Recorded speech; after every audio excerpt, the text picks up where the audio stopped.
I think I got everything set up. Let's do this. Here we go. Pulling up my All notes. right, Corley Moore, Firehouse Vigilance. It is weekly scrap number 114. My very special guest tonight is Chief Mo Davis.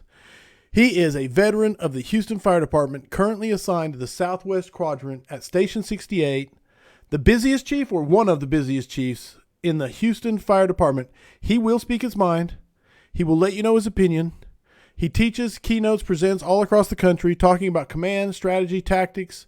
I have the pleasure of hearing him more than a few times now, and I am super excited for this conversation this evening. My brother, Chief Mo Davis, welcome to scrap number 114. hey, thank you so much. It's an honor to be here with you. I'm excited. I am super excited. We are getting going. Pulling up, make sure I can see comments. Here we go. Yep, they're already logging in. We're getting it going. Uh-oh. This is good That's stuff. good. Anything I missed in the intro? Anything you would like to add? No, sir. That's it. That's me in a nutshell. I love the fire department. So yeah, that's I want Audience, to go to work every day. yes, obviously, because the two jobs. Audience, get your questions ready to throw at Chief. Get them ready, because, and that's the thing, Chief, the scrap has the best question askers, so get ready for them. Sometimes they give you a soft toss to warm up, and sometimes it's just hard, and That's good. hard curves, so we'll see. Last thing is my normal new thing is all right. if you find value in the scrap, go to firehousevigilance.com and click the support button. If you find value, support the scrap so we can keep going. Other than that, here we go. I'm going to try and read some of these things to you, Chief. Good evening, brother. Going to be a great one from Robert Queen. Guy Hall 3 said, evening, brother. Excited for this one from Robert McClellan. Adam Brett Ashworth said, Chief Mo, with a big exclamation point. Let's go. One of the best in the business from George Robertson. I like him. He's a good guy. The Houston Fire Department legend. Let's do the damn thing from Tony Nunez. The man, the myth, the legend. Okay, so there's Chief Davis. They said the GOAT. There you go. Can't wait for this. Okay, there's a lot of hype. The only thing better than his classes is making fires with him. That's from John W. Naninga. So, all right. Okay, guys, there's a ton. Thank you for all the comments and hype. Get your questions coming. All right, Chief. I'm going to lead it off with my first one, which is, like I said, I'll lead it off with a soft toss to you. You have a word that you like, and it's a popular word right now in the fire service, and that word is aggressive. So talk to me about what that word means to you. Yes, sir. Aggressive is everything we should be. I mean, that should be our standard operating procedure. Whenever aggressive is not a bad word. For a few years, when I got in the fire department, aggressive was the only thing we knew. So there for a while, we kind of veered away from it. Now we're coming back. And when the booper goes off, the first thing we should think about is being aggressive for the people we serve.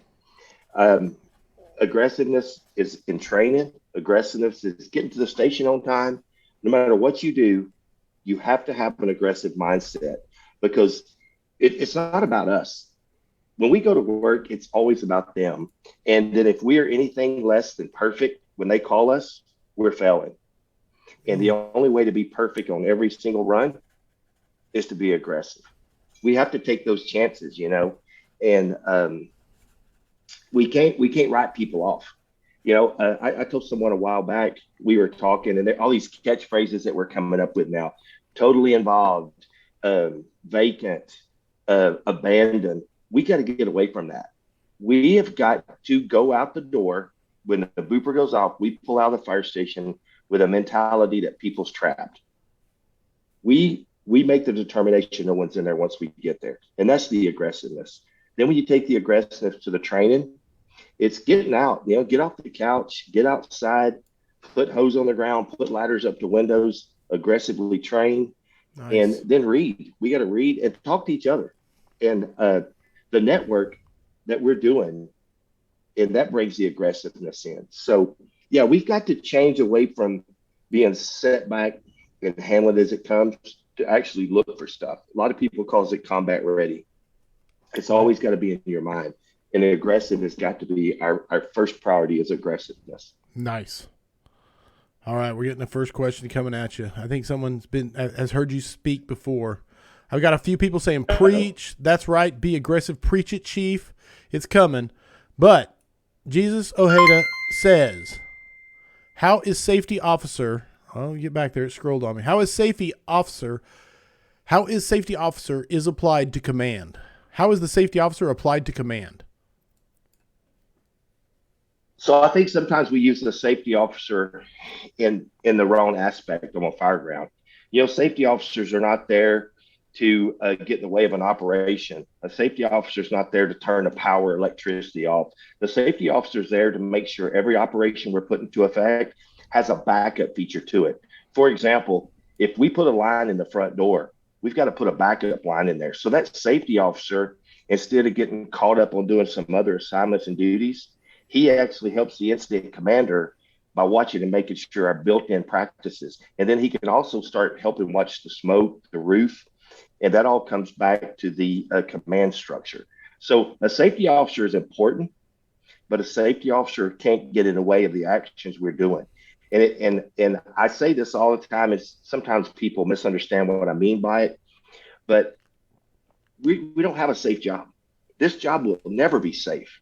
The only safety we put in this job is training and backup procedures. And so that safety officer, he can get involved with a commander to actually make a very dangerous job a little bit safer. So that's how he can kind of help with the incident command structure. Love it. Hey, Chief, this is gonna be awesome from Kevin Cripps.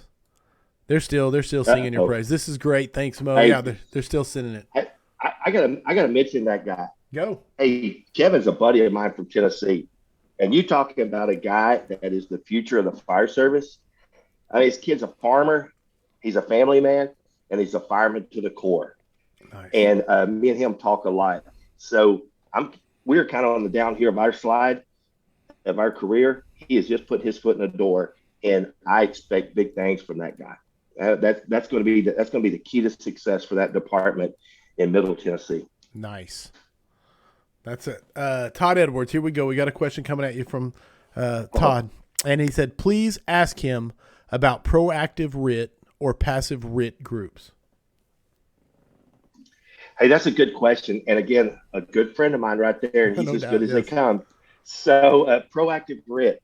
So we've got to assign these RIT teams. RIT teams cannot be standing in the front yard watching what's going on. RIT teams has got to be softening the building. RIT teams has got to get in a recon. We've got to get RIT teams up close to where the danger is. So I use an interior RIT team all the time, and I use that on a backup line. So we need to be proactive. And God forbid a roof falls on a guy or something happens. If that proactive RIT team has recon the area, he knows what's going on, he knows where the lines are, they can get those guys out quicker. So what happens oftentimes in the fire service, and we've got to get away from this, is we put the worst crew coming as our RIT team. And so those guys usually tend to be passive. And those guys, they don't have their gear, they don't have their equipment, they're not taking burglar bars off, they're just standing in the front yard waiting to go back to service. We have to be proactive. We have to be that crew that opens up a building. We have to be the recon, and we got to watch the roof. And, much like New York City's rescue companies do, those guys don't stand on the front yard. Those guys go into where it's the most dangerous. And we've got to start doing that, developing a plan in case something happens. Yes. And I think, in my opinion, those are the two between being passive and being an aggressive, proactive RIT team. And it's okay. It's okay to be proactive on the fireground. Somewhere down the line, somebody told us we can't do anything without being told. That's totally wrong. If we train and we develop a procedure and we develop a tactic on the training grounds, we can be proactive without being told what to do. And incident commanders should not tell you every step of the job. And proactive RITs is the key to that. Go in and recon, open it up, have a plan of action in case something happens, and it starts making things a lot safer. Love it. Absolutely love it. Yeah. Yeah, and I got questions coming at you, brother, so I hope you're ready for this. Uh-oh. He says, I like it, man. Let him come. We're just getting started, man. John Ryan Buchan said, what's your thought on booster tank backup over the hydrant? So I'm very lucky where I work. Companies are coming. They're very quick on getting there, and we can get lines laid quick. So my part-time job is just the opposite. So the opposite, we use booster tank backups a lot, because the key, three things should happen at every fire. We should do a good primary search. We should put water on the fire, and we should ventilate. So the key to putting water on the fire is actually being comfortable knowing we've got some water coming. So we use that booster backup line a lot at my side job, and it's quicker than catching a plug. And and usually, and I think knowing our districts and knowing our territory, we know what we can do with a tank of water. We should. And if we pull up on a certain fire, we should be able to realize, hey, we're going to be able to get this with a tank or a booster tank. So I do agree with that tactic, and that's a very good tactic. But the key is getting water on it, and we should never delay putting water on a fire by waiting on a supply.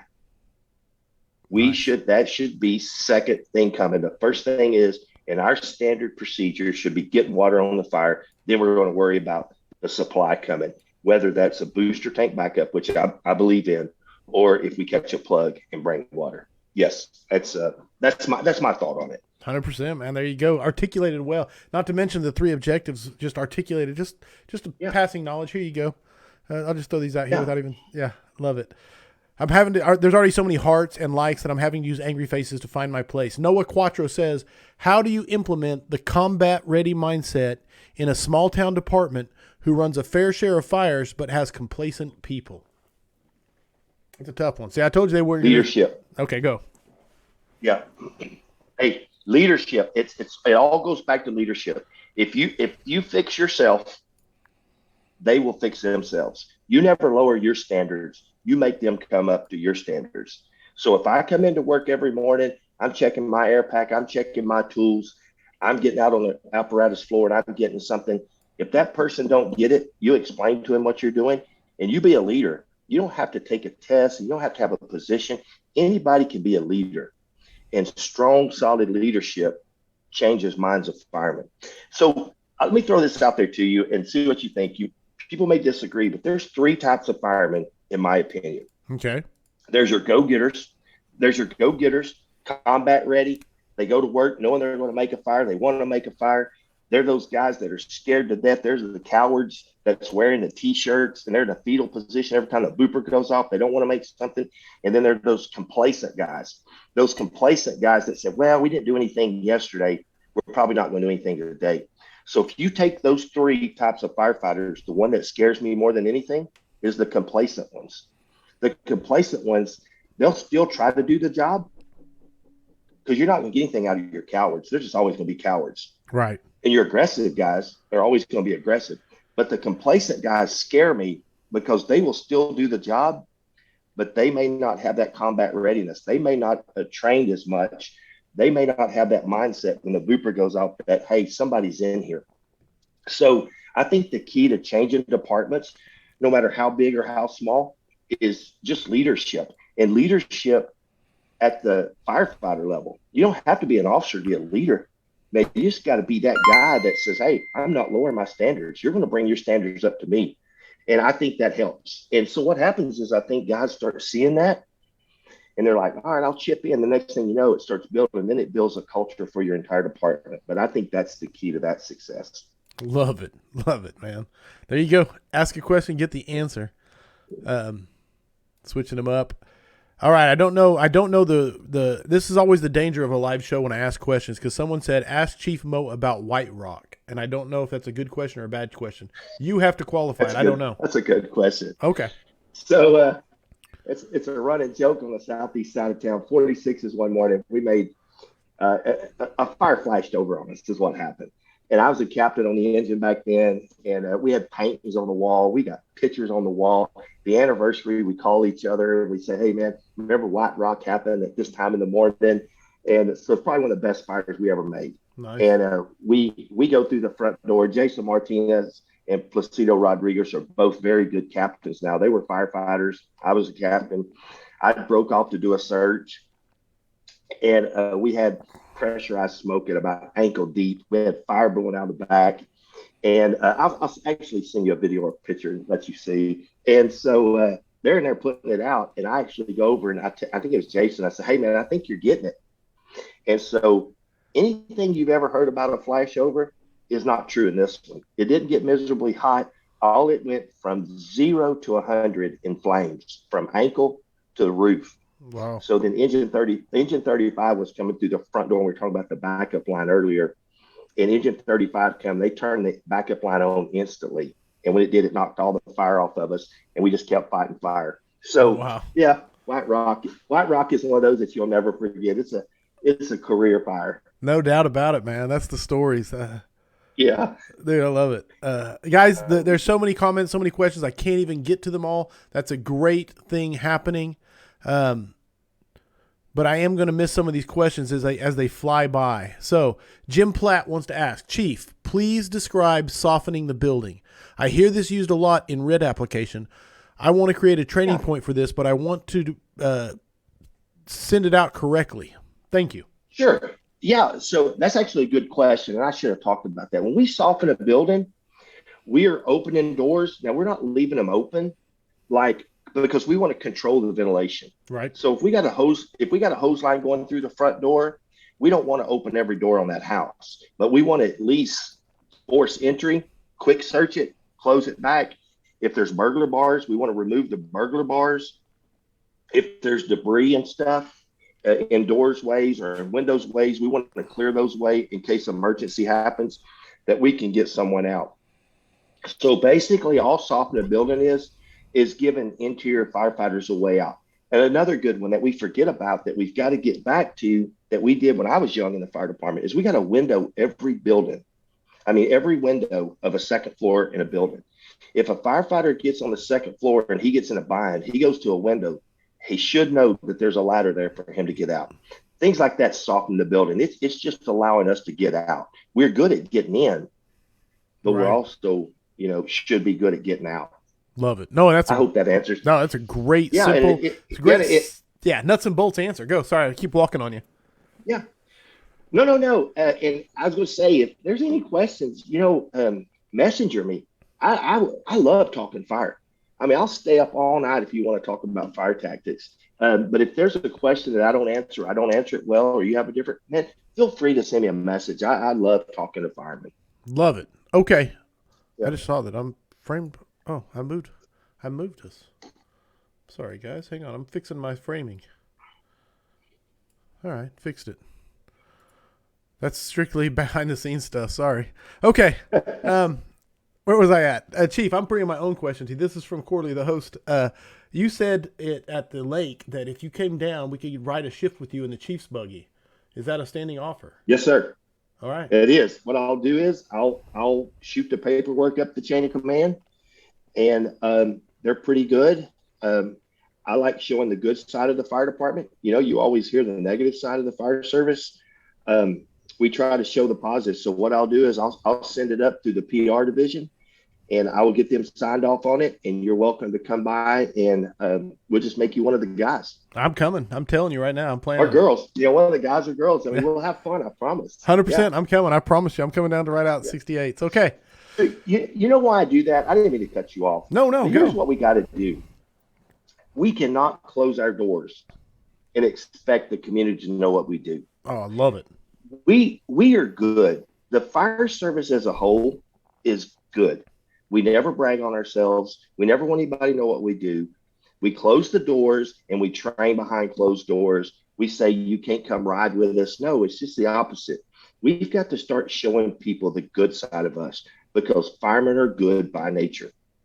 And we've got to, go to a community center and drill. A friend of mine, Tim Dunn, would take his crew out to the parks, and they would train in the parks just where people can see us and know that we do the citizens a good job. So sure, you have an open door invitation. I will do the paperwork for you, and I will carry it up there personally to get people to see the good side of the Houston Fire Department. I'm doing it selfishly just to come have a blast. So hey, we'll have a blast. We'll eat good too. Okay. I love it, man. And you hitting all the marks.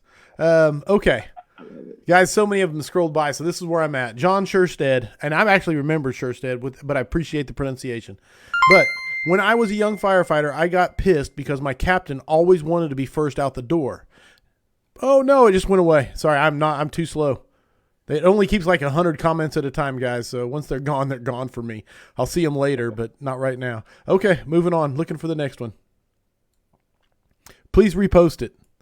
I got halfway through. I'm sorry, Mo. No, that's fine. No, that's fine, brother. We'll come back to it. It's a slow process. Also, creating access is neat. I'm working on this now. What are your thoughts on thermal balance firefighting versus cooling as you go? From Garrett Taves. So, Garrett, here's my thought. I don't believe in resetting fires. I believe we've really got to, and I know this is controversial, but just hear me out. So, we've got to get to the seat of the fire. That's where you put the fire out. Those hot gases coming over our heads, those hot gases going out windows, things that's making hot. We just need to get lower. When we get lower, because we don't want to create a whole lot of steam in those rooms. So if I start blowing down a hallway just because it's hot, we got to ventilate and we got to put water on the fire. That's what's going to happen to cool it off. But just opening up a line because I'm hot, I disagree in that, because if we're hot in the best gear in the world, what are we doing to those people on the ground? Because we got to remember, without getting really too deep into it, if we think of the theory behind smoke, so that's just pressurized gases just churning. So it goes up and it moves out and it wants to travel the path of least resistance. So what happens when we start putting a line up in that smoke, starts churning, and it disrupts that thermal balance. And we all know, you see these white marks on the side of our faces. That's what it is. It's that steam coming in. So if we can get lower and we can ease up to where the room's actually burning, we're going to do the citizens a better deal. And we also got to think that people live on the ground. I think it's 70% of the people we find. But what happens when we start spraying smoke? We start bringing that heat balance down onto them on the ground. And that's why I'm not a big one to put a line in a window, because it disrupts it so much. And I know it's controversial and I know people think different, but in my humble opinion, if we go through the front door or the back door, we go to where it's burning, we do a quick search of that area, we put the fire out, it serves us better than disrupting everything. This is your scrap, so you have the floor. Yeah, I was talking to Lieutenant Ray McCormick, which is a big idol of mine, man. I can't say enough about that guy. I pick his brain. I know he hates to get around me because I ask him 50 million questions. But the last UL study actually even found that we're saving more people by taking the line directly to the fire than the resetting that they came out with. You know, there's sometimes you're going to have to reset. We know that. But it's a tool in the toolbox. But our number one tool is get to the seat of the fire and put the fire out, and search for people on your way. And that's you know, if it's going to flash over on you, yeah, man, open that line up, because they're probably that, you know, but hopefully with good ventilation that it's not going to flash. It's going to lift and get up off of us. Tank Fired Up Morris says, when he says he will stay and talk to you, he means it. Chief Mo is the real deal. So I appreciate that. Yeah, we met in Florida, and yeah, hey, what you see with me is what you get. I'm nothing more than a fireman. And when I'm with my family, I'm 100% with my family. When I'm with the fire department, I'm 100%. And if you want to stay up all night and talk about fire, we'll stay up all night and talk about fire. My buddy Rob Fisher, a chief out on the West Coast, he gave me a class one morning at 2:00 in the morning. And I cherish that class because he was there talking to me at 2. So yeah, I'll stay as long as you want to stay. All right. I'm trying to read here. I'm reading. This is the only part where I don't have a producer telling me the good questions. Yeah. Softening the building doesn't just allow for easy exit, but helps RIT make entry when and where they are needed. 100%. That's from Westbrook Tier. That is true. Some of my best days were working for Mo Davis. That's from Jared Bird. I'll be there in April, boss. Good guy. That's coming from Todd Edwards. Okay.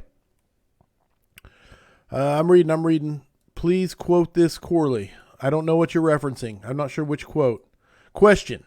What is your take on the use of command sheets / boards? I like that question. Yeah, I don't use them. So here's what I think.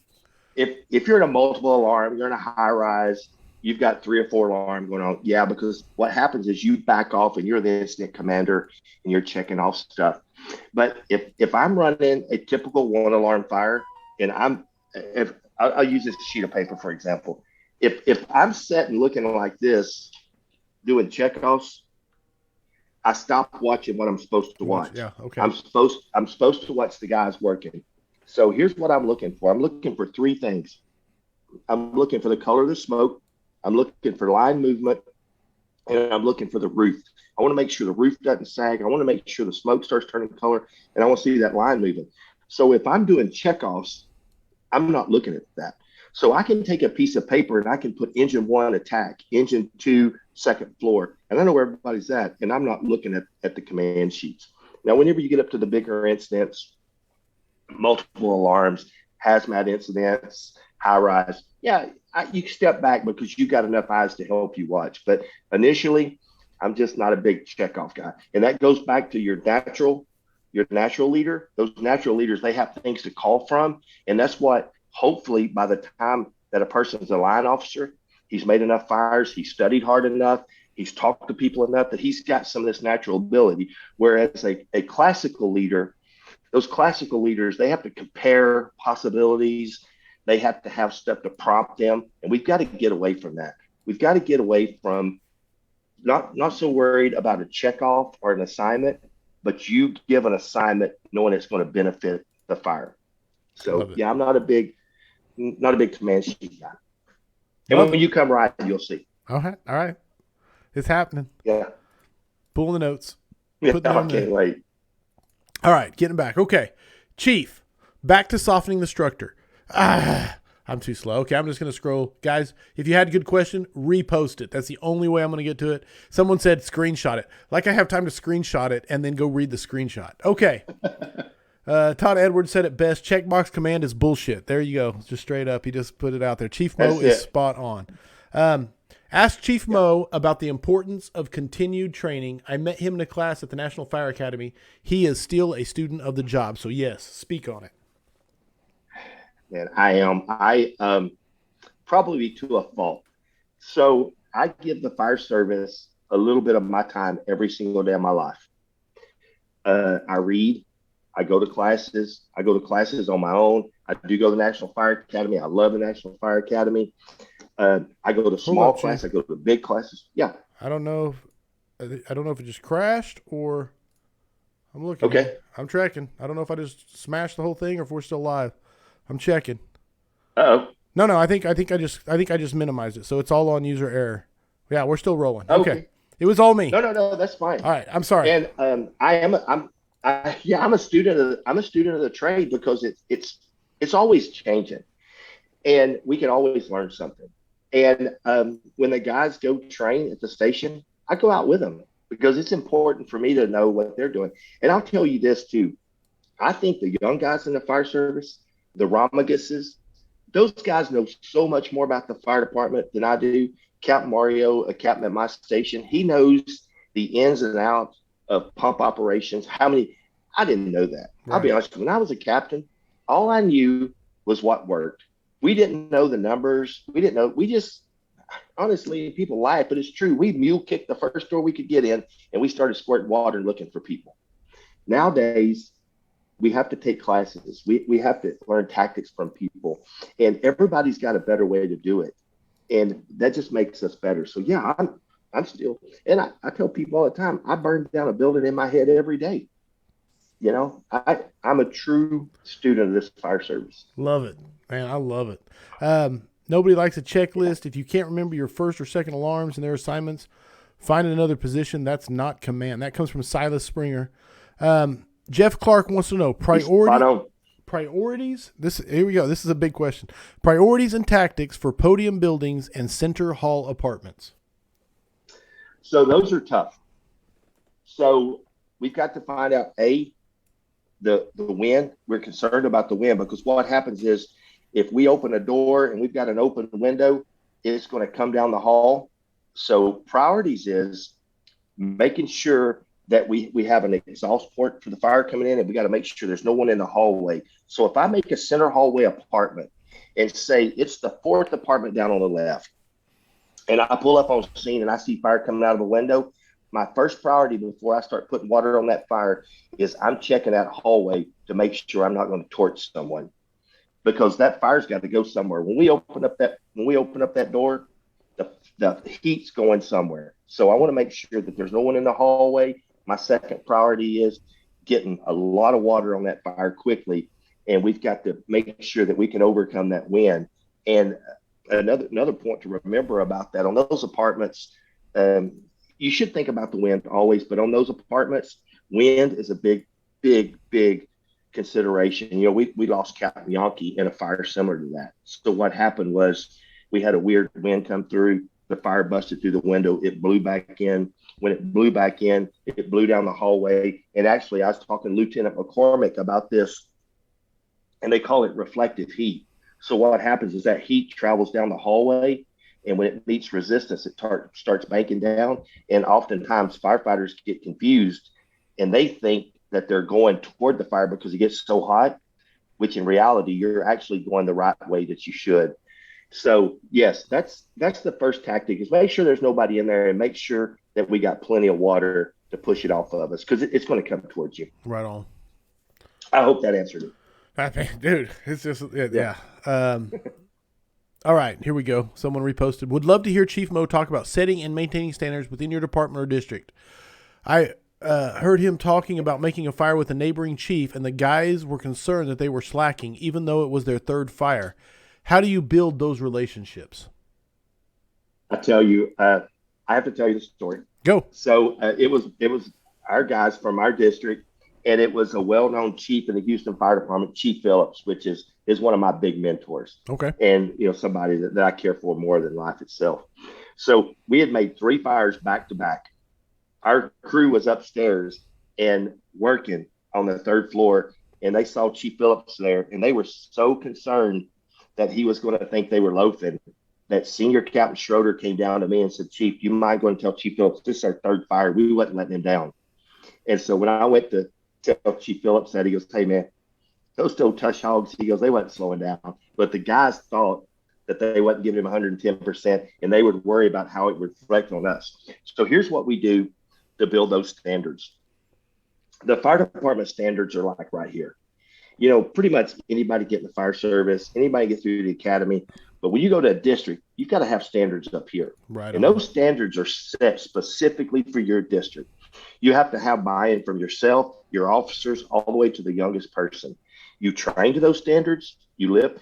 Tomorrow morning when I go to work, I'll be the first one at the fire station. That's a standard that I set, that I get there before anyone else. So then if they see me live by those standards, they live by those standards. Then we train to those standards. Nice. And then it carries over to the fireground. So yes, that is a true story. And that's how you do it. You don't worry about what the city standards are. You train to your districts. If you're in a high-rise district, you train to high-rise standards. Like in the district where I work, we have a lot of different structures. We train to those. We don't just put a hose on the ground, squirt water, and say it's training. We legitimately train to a standard that we set. And then you have buy-in from the entire district. And so what happens is when you get on the fireground, there's not much communication. We've trained on it so much that, say, basically, Captain Schroeder, come in and ventilate. Well, he's going to decide what kind of ventilate. Captain Mario, come in and do a primary surge. Love it. Or I come in. You don't have to tell them what to do. They know, because we stand. Captain Novicki, I need you to do this. Or Captain Kretschy, do this. And what happens is it falls in, and there's not a lot of talking on the fireground, and it's just like clockwork. A guy moves here, one moves up here, the backup line goes in place. And that's what we say when we got to train to standards that we set. Love it. Dude. Zach Howell coming at you. He said, "Chief," and this is how you do it, guys. Send the question again, because I will get to it. Back to softening the structure. Do you think this is something the driver can do after helping stretch lines, Sure. forcing doors, etc., rather than standing at the pump before other units arrive on scene? Or do you think that's something another arriving crew should take care of? Sorry. Go ahead.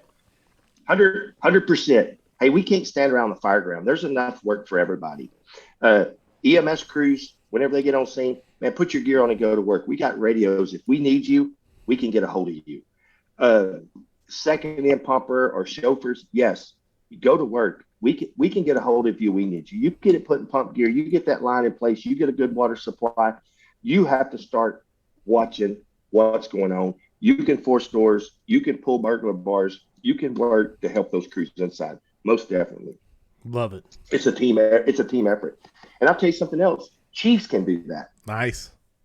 Chiefs are not above working. Yes. I don't understand chiefs that don't want to work. Put your dang gear on and go to work. It's pretty simple. Tony Nunez coming at you said, not that anyone did anything wrong, just a general question. Did the HFD make any changes to S&T after the apartment fire that was under construction a few years ago? So their strategy and tactics changed after that apartment fire that was under construction? No, actually, I made that fire. There was a lot of good stuff that went on with that fire. Captain Hawthorne, those guys made a big historic rescue and stuff. No, we didn't change that. You have to take back whenever you see an apartment under construction like that, you got to throw in some different tactics because we know the fire's not going to slow down. So the reason that Captain Hawthorne and them went into that emergency rescue mode, they were told that that guy was up there. And so having a good chauffeur, Dwayne Wobble was his name, he told Captain Hawthorne, he said, I'm going to back you in right here and I'm going to get you on it. So Captain Hawthorne went up, and I don't know if you saw him throw his gloves at his guys. So Captain Hawthorne said he saw the wall kick out. So he thought the wall was going to fall on the truck. They were so close. He didn't want his guys getting hurt. He said he felt like he could ride the ladder to the ground. But they still had to get the guy off the fourth floor. So, no. So our tactics hadn't changed. Our tactics have always been the same on buildings under construction because it's going to spread fast. And the only reason that we were put in that position is because there were still people in there. And we had to get the people out. Actually, I was assigned to do a primary search of the parking garage. Gotcha. And so yeah, you have to put people in there. You just have to take extra safety precautions. But that's why they put themselves so close to dangers, because they knew that guy was there on the balcony. All right, I got but no changes have been made. No, I got a war story request, which is something about you kicking through a wall to get to a seat of a fire before another crew or something. Can you? This is from David Eckerman asking the question. David Eckerman. Hey, David Eckerman's a good guy. So that is true. So Engine 35 and over in District 46, we're all buddies. We didn't want to be second in on a fire, but if you were second in on a fire, you protected that first in crew. So 35s was first in, 55s. And so we were going to play with them a little bit because we knew it wasn't a bad fire. So I told Engine 46, I said, hey, let's go down this little room right here. Let's kick through the sheetrock and we'll put it out for them. So we kicked through the sheetrock, knocked it out. We squirted a little water and had a big life in the hallway. So, yeah, that was a true story. Nice. You've got to have fun in the fire service. Absolutely, man. You can have fun and still do people a good job. Dude, I love it. Preach. And that was one of them. That was one of them that David Eckerman, yeah, he's a good guy. He's a Southwest Side chauffeur now, a solid guy. But, yeah, it's a true story. That happened. Keith Cameron wants to know, Chief, do you have a magic number for minimum years a firefighter should ride backwards before thinking about promoting? By the way, awesome vent class last month in Angleton. Oh, good deal. I'm glad they got said. No, I don't believe years of service makes you better or worse. I think it's your dedication to the service. Like we were talking at the beginning, be a leader. You don't have to take a test to be a leader. If your dedication and your experience level is there, because I would take a young guy at a busy station that made a bunch of fires that's really into the job over a guy who spent 20 years hiding from work and all of a sudden becomes a captain and wants to be aggressive. So no, I don't think there's a minimum number of years. I think it all goes back to just putting in the time, learning the job. I'm all about the time into the job, not just on the job. Yes, sir. 100%. I love it. John Sherstead said, see, without the pronunciation, when I was a young firefighter, I got pissed because my captain always wanted to be first out the door. Now that I'm a captain, I fly out the door so I can get a size up, give my crews a good plan of action. I am curious if this aggressiveness starts to go away as you move past the company officer level. He says, in parentheses, I hope not, because I'm having fun. No, I want to be the first one there. I'm a full blown fire squirrel. I'm gonna find my way. I'm gonna find my way inside that front door to see what's going on. But no, if you're truly dedicated to the job, you don't lose it. And I want to be the first one there because I can get good eyes on it.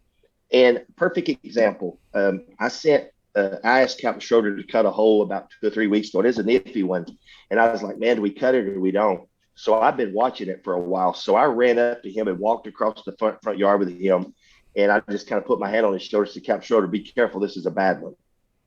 So no, if you're the first one there, so Captain Schroeder didn't have time to look at that roof like I did. So no, you want to be the first one out that door. If you come off that fire truck last and you got to dilly dally around, getting your air pack, and you forget a glove and you forget a helmet, you're doing nothing good for your crew. Right on. You come off there, you ready to go to work, and that's what it does. And then those young guys come behind you and make you look good every single time. Love it.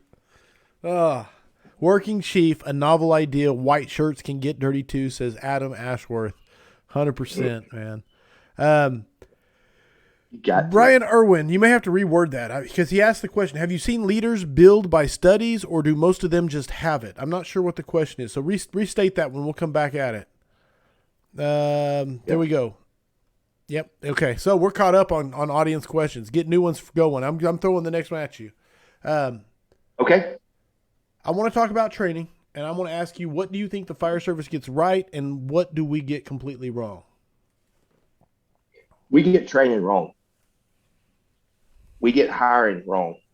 Ooh. What we get right is company level things. So I think we need to get back to the basics on training at the training academy.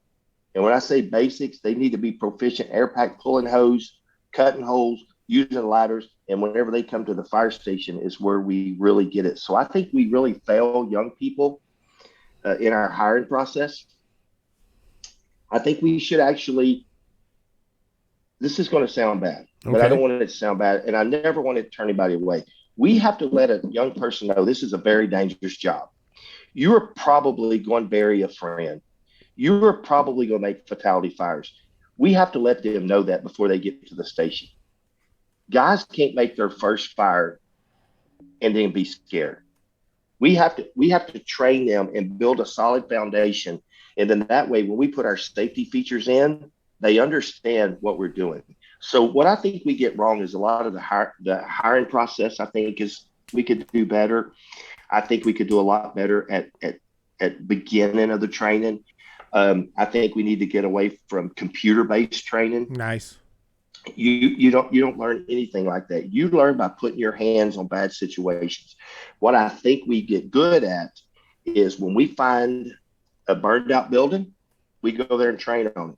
We find an abandoned building, we go train on it. We call the training academy and we say, hey, we want to come out there and try that. That's what we do good on. But oftentimes we fail by lowering the training and computer-based training and things like that. But I think good company officers, they fix that by putting hands on things.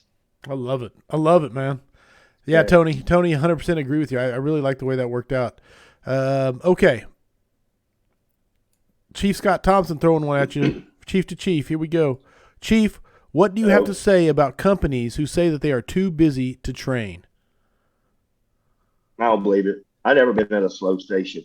I was at District 46. We was making probably 25, 28 runs a day on the engine, and we trained every single day. I'm at a station now.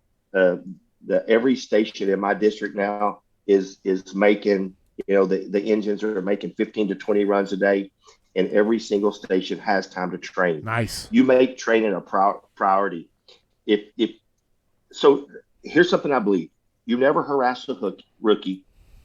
You never make a rookie clean and wash dishes all day long. Man, we don't need good dish cleaners. We need good firemen. Preach. So if you got time to harass a rookie, and if you got time to tell that rookie to clean that station and clean that, you got time to train them. So busy stations can train.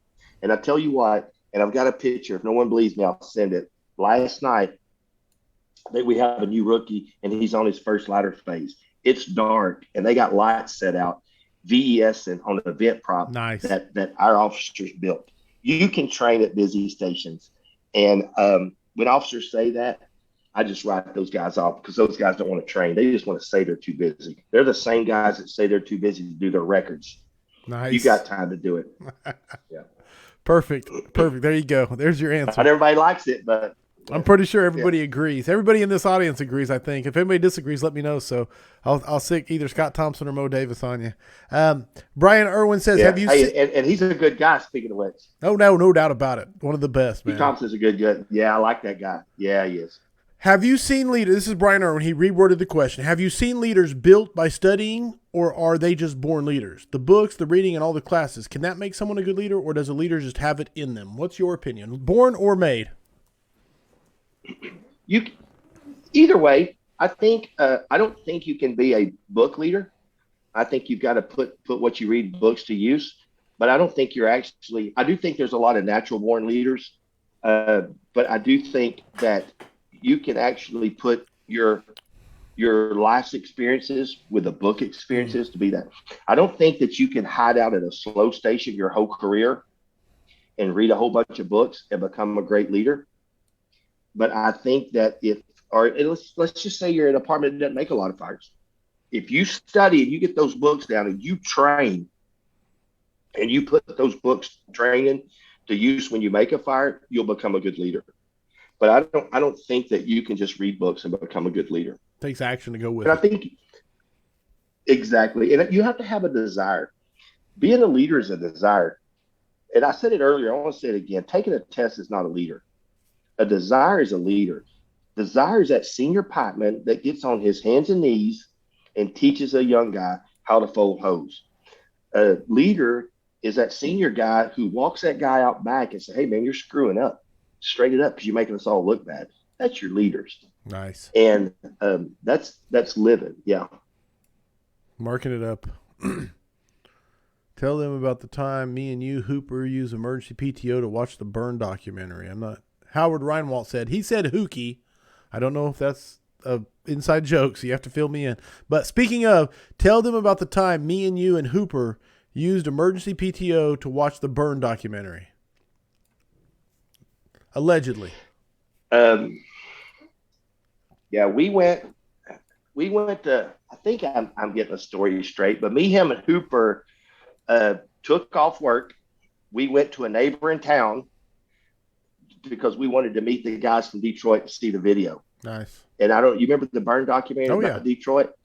So we all went to watch that. So we actually took time off work to go watch that just to see and meet those guys. So, hey, and that's the brotherhood. So let's talk about brotherhood for a second. It doesn't matter how big, how small, what department, what your uniform patch looks like. It's a brotherhood. Yes. And when you see somebody coming from Detroit to Texas, you get a group of like-minded people and you go support them because they travel for a reason. And so, we burned personal time to go see those guys. And you know what? I would do it again tomorrow. Love it. Greg Hopper says, what are your thoughts on the location of the backup line? Is it manned, working, or just standing by? Yeah, no, it's manned. So backup line never gets in the way of the attack line. So if I can use my hands for a second. Yeah. So if I've got a attack line that's putting out, say, a kitchen fire, I got the backup line back here in the living room. And if anything happens to him, if the fire lights up on him, a collapse, they can turn the line on, protect him.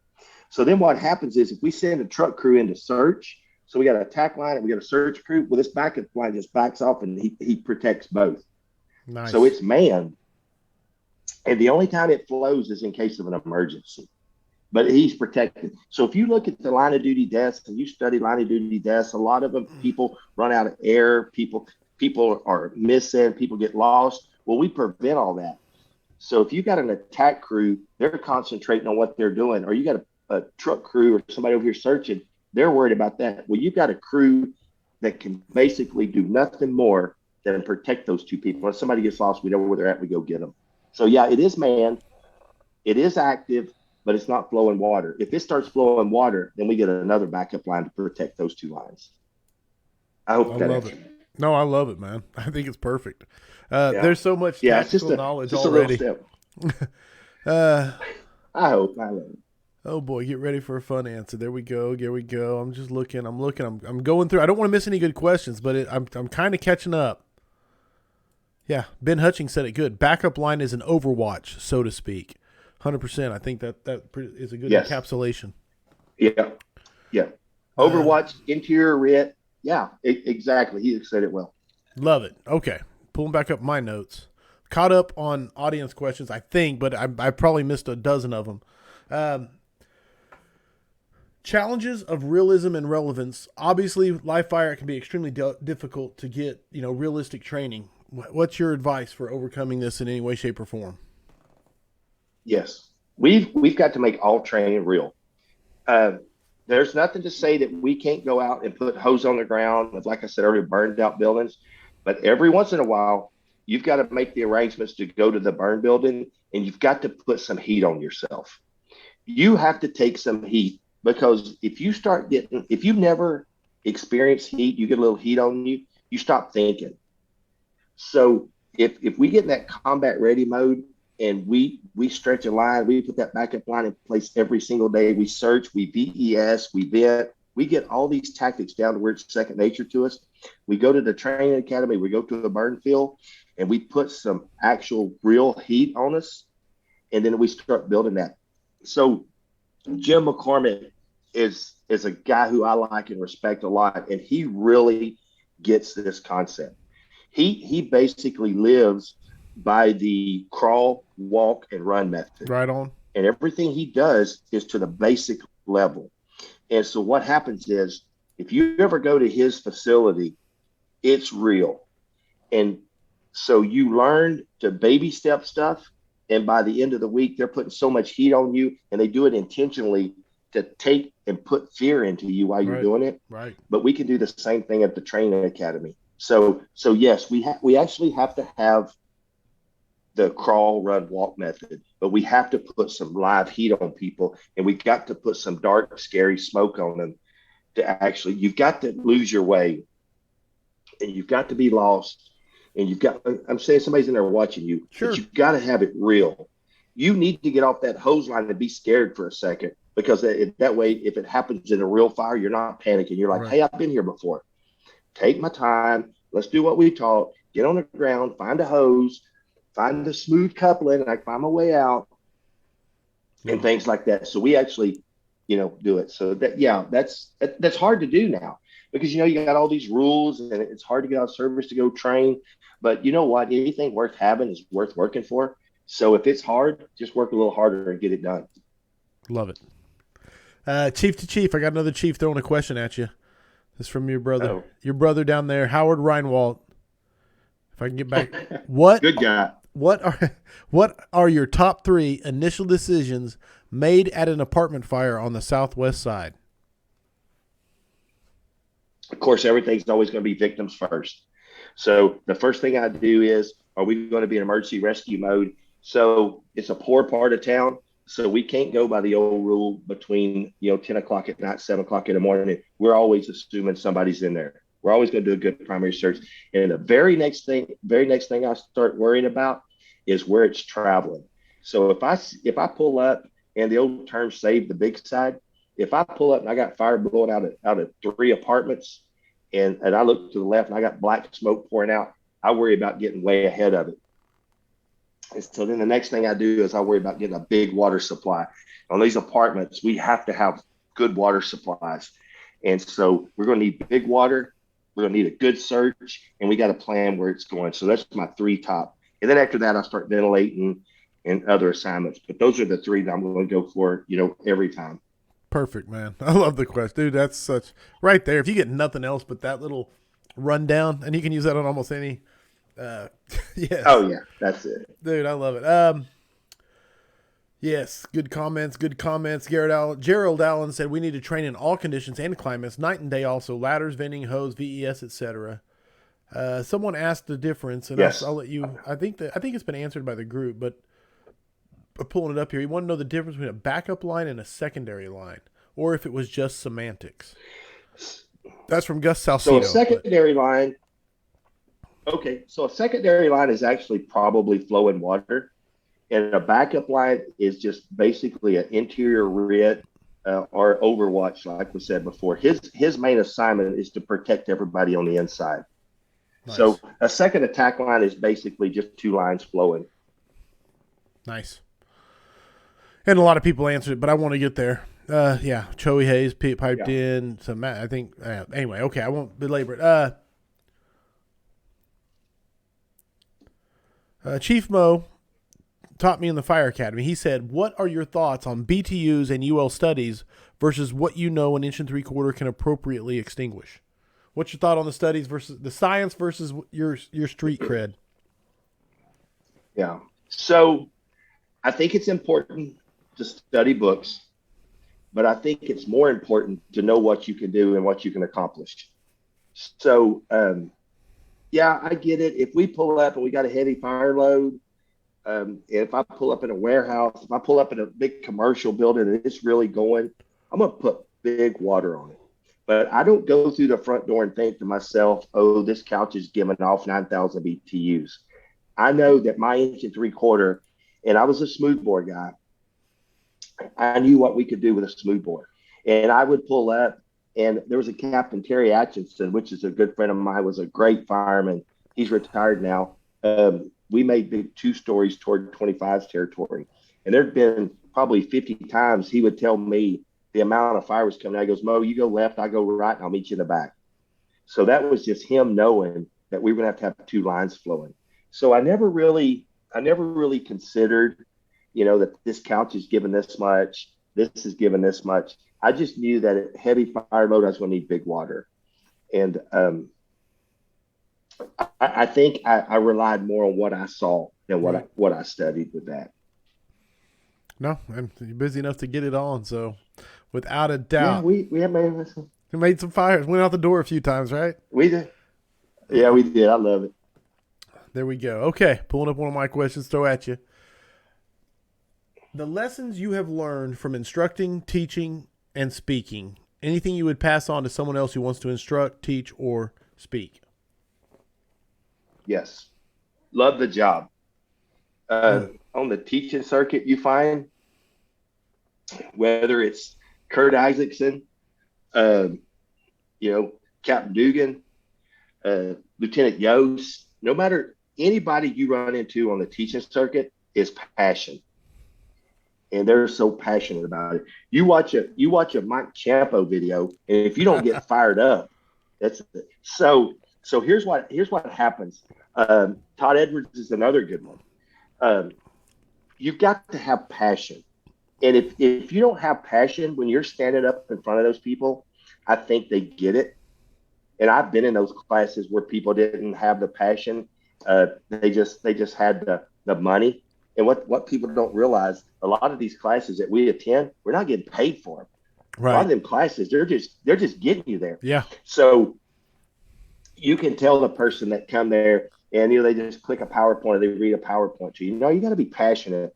And I would encourage any young person that wants to teach is you've got to have the passion. It's got to be your family, the fire department you work for, and the teaching. And it's got to be that kind of passion at everything you do in this. Beautiful, man. And because they'll know it if you don't. No, 100%. That was what I was going to say. Because when they're not, you can just you can be like, wow. Oh yeah. Hey, I was at a class one time and this guy was flipping a PowerPoint, and he honestly goes, you'll never do that. So I'm good at that, but you'll never do it, and clicked it. So I stayed about 15 or 20 minutes and just left. So you can't do that.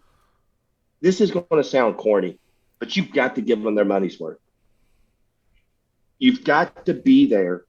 And, we offered some students in Florida last year. We said, hey, man, listen, class starts at 8. We'll be here at 6 a.m. You come here at 6 a.m. We'll talk about anything you want to talk about. Myself, Clyde Gordon, and Captain Morris, FDNY Rescue 1 walked in. Now, if you don't think you're on the spot with Captain Morris is standing there watching, yeah.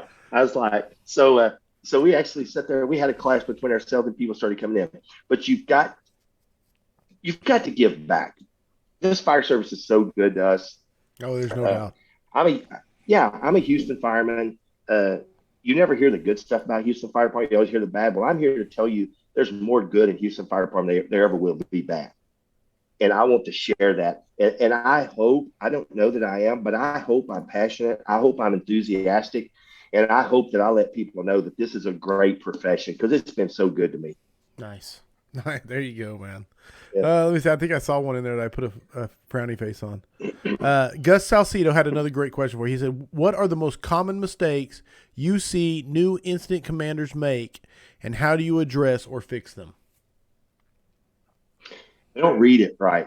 You've got to read what you see. And if you misread it, you misassign things. And if you misassign things, you're playing catch up. So young incident commanders, I think they try to do too much too quick. And I also think they try to do too many fancy things. The fire service is pretty basic: search, ventilation, and water. And if we always go back to that and we keep those three core values, we don't have to be fancy. Um, Another topic that's touchy, and I want to say it, we got to get away from these silly acronyms. We've got to get away from these silly checkoffs because I promise you, I'm about 260 pounds. If I ran and jumped on top of you and told you to repeat or tell me what slicers were and what they stood for, you couldn't do it. You just want me off of you. And I tell people all the time, incident commanders, young incident commanders do this especially. They keep asking questions. They start micromanaging their crews. They give them an assignment and say, I want you to make a fast attack. As soon as they go through the front door, engine one, what are you seeing? Engine one, give me a can report. Here's what a can report is to me. Can't accomplish nothing because you keep talking to me. Give me an assignment and let me go. So I see that with young incident commanders. Man, give them an assignment, let them go. Hey, these guys are good. These guys are going to put that fire out if you just give them an opportunity. Sorry, I got to write down sound bites. May have to use that one for the show. There's beauty in simplicity. I love it, man. Oh, yes, I completely agree with you on the acronyms. All right, where's it at? Yeah. Pulling my notes. Sorry. I love, and you've alluded to it a little bit, but I love talking about the importance of mentoring. Mentoring is what shaped my career. But have you had a mentor that sticks out to you? I have. Jerry Turner. I promise you, Jerry Turner could teach a desk how to be a fireman. And so the Houston Fire Department, when you first get in, they make you go to paramedic school. Well, I wanted to be a fireman my whole life. And they sent me to paramedic school. And so I just was wanting to ride for people. Houston Fire Department allows you to ride. And Captain Turner took a real interest in me. And I never will forget him. And, man, I wanted to be just like him. And then there was Mike Davis, was the senior Captain Davis. I wanted to be like him. And then, of course, you got your Mike Phillips, you got your Millers, John Millers. I want to be like those guys because those guys love the fire department. And I still call on those guys now. We had a Chief Chavez just retired a few months ago, 42 years in. I call him and ask him if I have a problem. I call him and ask him. I say, hey, I'm not above asking a question. So you've got to have good mentors. I never had a slug as a mentor. I promise you. Love it. You've got to find those good. You got to find those good guys, and you've got to want to be as weird as it sounds, and as crazy as it sounds. You got to want to be those guys, and you almost take their personality and add it to yours to make yours better. Right. So mentoring is the key to success. Love it. Yes. Okay. I hope I'm a mentor to somebody someday. I just hope somebody says, man, I like old Mo. I can guarantee you that's already taken place many times over. Now then, I hope. How long on the HFD? 27, right? 26, 27? Working on it. Yeah, 26. Right there? Yes, sir. How do you loved every second of it, 26. There's no doubt about it, man. That is one thing I do not doubt is your love of this job. How do you stay engaged and keep that passion burning, man? I mean, seriously. It's something I've always wanted to do. I mean, I get happy going to the station. I love making fires. I want to make fires. When I make fires, I'm happy. Whenever I see a young guy make a rescue, man, I'm happy. So I think you've got to have life outside the fire department too. But you've always got to give that fire department 100%. And when you get there, If you work around good people, you don't get around somebody. If you got somebody's got a bad attitude or you just don't get around them because they will bring you down. Your goal is to bring them up. So how I keep my attitude good every day, I don't talk politics.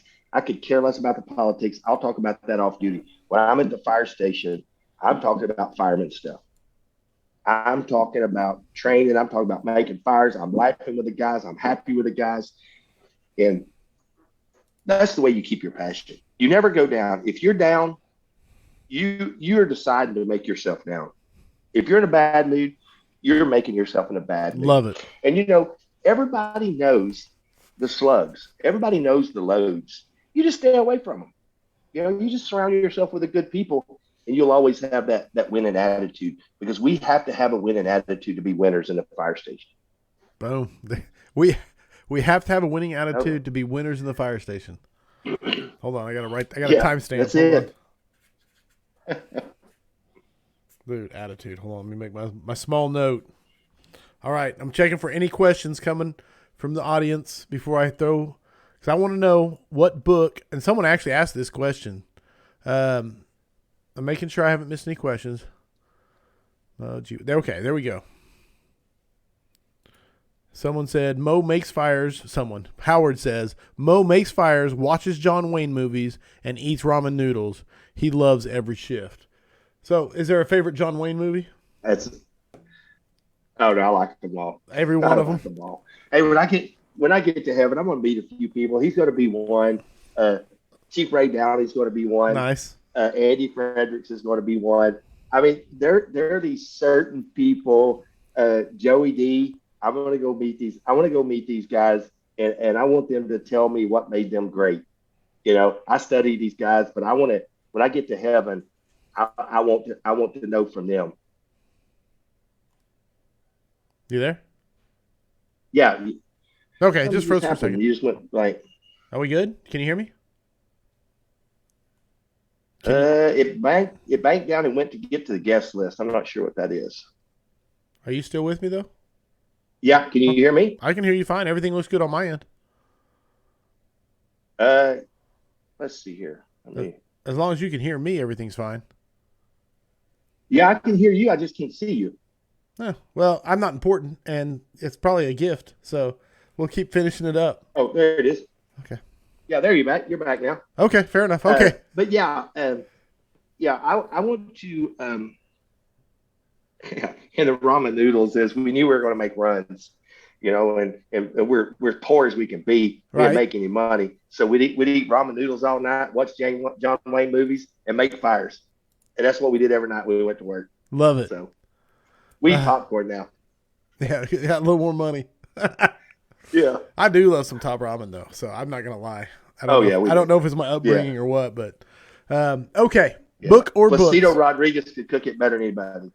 Dude, I'll throw a lot of stuff into it. I was like, okay, sorry, I'll get going on ramen. Go ahead. Book or books? Yeah. Firefighters should read. I do. The Norman book I like. I put a lot of that to use. Yes, I'm reading a ventilation book right now. I read different kind of tactics. I read Chief Downey's rescue book, Rescue Operations. I think firemen need to be proficient in rescue, just like in firefighting. And then I read a lot of articles. So, and I also don't really pay a lot of attention to leadership books because that's usually for the business world. I want to be a good fireman, so I read all fire related stuff, articles. Right now I'm reading the New York City Fire Department's Engine Company manual.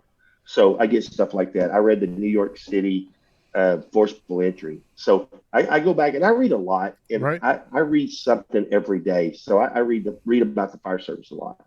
Love it, man. Not big into the leadership or philosophy or anything like that, but mainly into just fire stuff.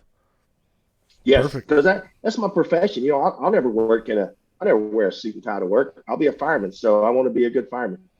Love it, man. All right. Yeah. Here we go. We have a thing we do on the weekly scrap. It's called the 5 Questions for Firefighters. The answers are 100% your opinion. There is no right or wrong, and the points are arbitrarily assigned by me. So, Chief Mo Davis, are you ready for the 5 questions for firefighters? I am. Let's do it. All right, here we go. Number 1. And guys, the new questions are coming. I think I'm going to do it. This is number 114. I think I'm going to unveil the new ones either on the new year or on episode 120. I'm not sure which yet, but irregardless, they're coming. Number 1 for Mo Davis, what is the number 1 issue facing the modern fire service? Training. We've got to get better at training. Boom. There it is. Can't knock it whatsoever. Is it strictly the sheer amount, relevance, realistic, just all of it? I think it's a realistic. I think we went away from training and we went to computer-based training. We can't do that. Right. You know, you can't be a good computer fireman.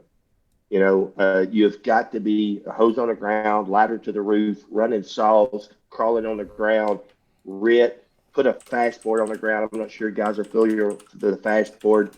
You've got to put that fastboard on the ground, and you've got to try to fail at training to make yourself better. Right on, man.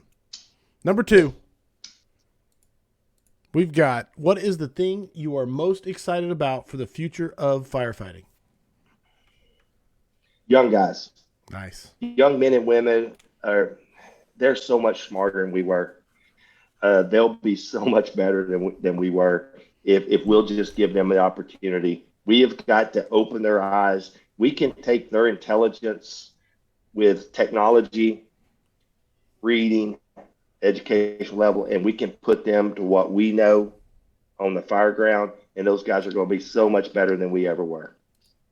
Kind of makes me sad. I don't want to be better than us, but they're going to smoke us in 10, 15 years from now. It's going to be great. Who made the post? I'm trying to remember who made the post today about. Oh, it was Anthony Roette and Port City Fire Training. He posted about if you are not developing people to replace you or surpass you, you're failing them. And like you said, yes, you know, just be proud of them, man. It's just 100%. It was a great post. Yeah, but right along those lines, you have to pat your guys on the back. Yes. Yeah, you have to pat your guys on the back. And you know, you praise in public and you discipline in private. Love it. I believe that. And it's always about the people you work with. It's never about you. It's always about the people you work with, promoting them, letting them know that you appreciate them. And the young guys, they will give you 110% if you give them 110%. Man, amen. Best rank or position to be in the fire service? Engine captain. I loved it. I loved every fire I've ever made, but boy, I love pulling up on a good one on a pumper. Love it. Yeah, I would go back. Hey, and I still ride the pumper. So Captain Mario and Captain Schroeder's really good to me. So if they got something going on, we'll all ride up one rank where our policy lets us, and I'll jump on that pumper, and I'm the happiest guy in the city. So yeah, I love it. I still get to kick it. I still get to kick doors and squirt water, and I love it. 100%. Number one, that's max points. The best answer you could give right there. The fact that you're a chief at 68 and still managed to make that happen. Question number 4: the best advice you ever received. Care for each other. You know, Chief Hooker was my chief for a long time, and he was hard to read. A lot of people didn't get along. And when I first made officer, you know, he was telling me to care. And then when Chief Phillips pulled me off the side, and he told me, he said, man, care about the guys around you. And I truly do. I've never let those two guys down. And two of my most favorite chiefs in the world both preached care for people. So yeah, you've got to care for your guys. And I'll say this, because you said earlier you don't really read leadership books, but if you understand that principle right there, you really don't need to read leadership books, because that'll pretty much cover everything you're going to learn from those books. Yeah. I love you know, it, it's man. something so simple is the guys at the station eat before me. We eat in order. The ambulance crews, the pumper crew, the truck, then me. I don't eat first. They eat first because they're taking care of me. They're doing all the hard work, so they eat first. They, Love it. you've got to show them that you appreciate them. Dude, I love it, man. Powerful, man. Yeah. Care about the Yeah. guys who are around you. 100%. I love the synopsis, Michael. Yes. Michael Snodgrass is putting a synopsis of every answer, and I love it. It really is nice. Number Oh, he's 5. another good guy. He's tight. Oh, yeah. Snod is awesome. The Snodster. Heavy fire. Heavy fire and searchable space. Would you rather be assigned to the nozzle or first in on VES? First in VS. I'm a squirrel. You know, No apologies. I I'm a remember squirrel. yeah, I remember the first body I ever rescued, and I remember the last one. And if I can VES and get somebody out, man, I want to do it. I want to be the ones that put my hands on them.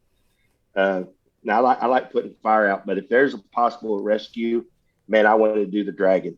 I love it. I love it, man, dude. 100% max points on that answer right there. Yeah. And there it is. The 5 questions for firefighters according to Chief Mo Davis. Brother, that is awesome. Yeah. I got to say, it's It was officially an honor, man. 114 scraps in the books, man. Officially. If someone wants to get a hold of you, reach out to you, talk to you till the wee hours of the morning about fire stuff, how do they get a hold of you? They can get me on Messenger, or heck, I'll give you my email, man. I ain't got nothing to hide. It's fdhou@aol.com. I know it's old, but I got that when I joined the fire department. I never changed it. Love it. Hey, man, thank you for letting me do this. It meant the world to me. Brother, you're killing it, man. You had to come back. So this is 100%, man. Anytime. Firehousevigilance.com. Everybody, there are, let me see if I got one sitting right. I thought I had one sitting in front of me. Maybe I don't. Oh, right here. There are officially, let me see if I can get it to focus. Snap into focus, camera. Yep. Maybe. Yep. It's Looks gonna be- good. Oh, well. But you guys seen it. It's the coin. It won't, yeah, whatever. But there are officially 3 of them left on the website. I've got more ordered, but with things the way they are, I have no clue when more are going to come in. It could be months. So there are really 3 coins left for now. There's more on the way.